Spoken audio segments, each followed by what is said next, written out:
میں بہت کوٹ کرتا ہوں ڈیولپمنٹ، سیلف ڈیولپمنٹ کے لحاظ سے کہ اللہ تعالیٰ کے نبی نے فرمایا کہ ما من مولود الا یولد علی الفطرہ، every child was born on the natural dispositional balance. ہر بچہ میں نے فطرتی لحاظ سے صحیح بھیجا تھا، بچہ غلط نہیں بھیجا تھا، چاہے کافر کے گھر میں تھا یا نان مسلم کے گھر میں تھا یا مسلم کے گھر میں. فابواہ،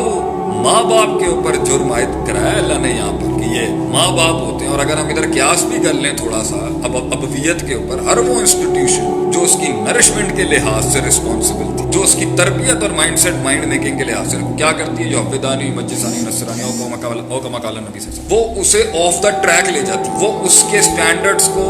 اللہ کے ساتھ بھی آف دا ٹریک لے جاتی ہے، ڈیویٹ کراتی ہے، ڈیویٹ کر دیتی ہے. اور وہ اسے دنیا کے بارے میں بھی بڑے غلط نظریے دے دیتے ہیں اس حد تک کہ وہ ایک کمپلیکیٹڈ کمپلیکس بچہ بن جاتا ہے جب وہ اپنے ٹینز تک پہنچے. کیونکہ ہم نے تو وبالوالدین احسانہ کی تلوار تو سب لٹکاتے ہیں کہ جی ماں باپ کے اوپر بڑے حقوق ہیں. تو یہ 10 سال جو بچہ ماں باپ کے ہاتھ میں تھا اور جب اس بیچارے کے پاس کچھ نہیں تھا کہ اپنی تربیت کر سکتا، تو ان ماں باپ کی پوچھ کیوں نہیں ہو. میرا اس میں علمی نقطہ یہ ہے کہ اگر وبالوالدین احسانہ شرک کے بعد آتی ہے تو یہ بچے کی زندگی جو اس کی جو سائیکالوجی آپ خراب کر دیتے ہیں پہلے 10 سالوں میں، وہ کس نے ٹھیک کرنی ہے؟ تو اللہ کا رحم ہے کہ اللہ جتنا بھی ہم لوگ اپنے بچوں کو خراب کر کے پال پوس کے بڑا کرتے ہیں، یہ رحیم رحمان ہے، غفور غفار ہے، جو اس کو پھر واپس ٹریک پہ لانے کے لیے، کیونکہ آپ نے تو بچپن میں جو آپ کا حق تھا اس کو سکھانا، لوگ کیا ہیں، عزتیں کیا ہیں، بے عزتیاں کیا ہیں، احترام کیا ہے، تقدس کیا ہے، مزاج کیا ہے، عاجزی کیا ہے، بہادری کیا ہے، بزدلی کیا ہے، خاموشیاں کیا ہیں، اللہ کیا ہے، نبی کیا ہے، بندے کیا ہے، مخلوق کیا ہے، جیت کیا ہے، ہار کیا ہے. فمن زحزح عن النار وادخل الجنہ فقد فاز تک نہیں ہم نے ان کو سکھایا ہوا کہ اصل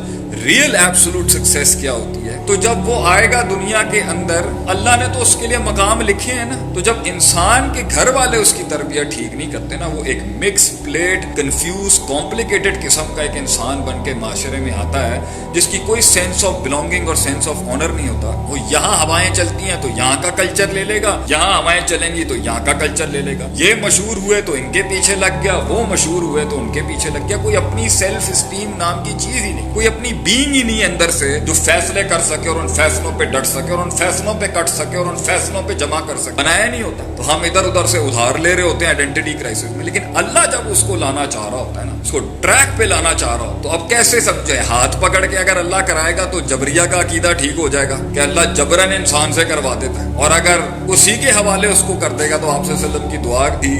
کہ ولا تکلنی الی نفسی طرفۃ عین، اللہ ہمیں ہمارے نفس کے حوالے نہ کریں کیونکہ ہم تو اندر سے برباد کرنے کے لیے بوم لگایا ہوا ہے ہم نے. تو اللہ پھر انسان کی زندگی کے اندر وہ حالات بدلتا ہے تاکہ وہ کاسمولوجی اور کائنات کے پیٹرنز کے اندر سے اپنا ایرر تلاش کرے، اپنی غلطی تلاش کرے. سمجھے میں کیا کر رہا ہوں؟ تو اس سے بڑی رحمت کیا ہو سکتی ہے کہ اللہ کسی کو تکلیف دے دے دنیا کی؟ اس سے بڑی برکت کیا ہو سکتی ہے کہ اللہ تعالیٰ کسی انسان کو ہلائے کہ وہ سمجھے وہ کیا کر. حالانکہ مانگنی نہیں چاہیے تکلیف. صلی اللہ العافیہ، نبی صلی اللہ علیہ وسلم کا فرمان ہے اللہ سے عافیت ہی مانگ، آسانی مانگ اللہ سے. اللہم انی اسألک العفو والعافیہ فی دینی و دنیای و اہلی و مالی. یہ تو نبی کی دعائیں ہیں کہ میں تو اس سے عافیت مانگتا ہوں اللہ، میں ڈونٹ ایسک فار پرابلمس. مگر انسان کا بچہ تبھی بنتا ہے جب اس کا یہ ٹچ ٹچ کر کے ہلایا جائے تھوڑے سے، تب اس کو یہ ڈیوائن سلیب سکھاتا ہے. ایک اور جگہ پہ اللہ قرآن میں کہتا ہے وَإِذَا مَسَّ الْإِنسَانَ الضُّرُّ دَعَانَا لِجَنبِهِ قَاعِدًا قَائِمًا، کہ جب ہم انسان کو ہلاتے ہیں نا، ضرر دیتے ہیں، تھوڑا سا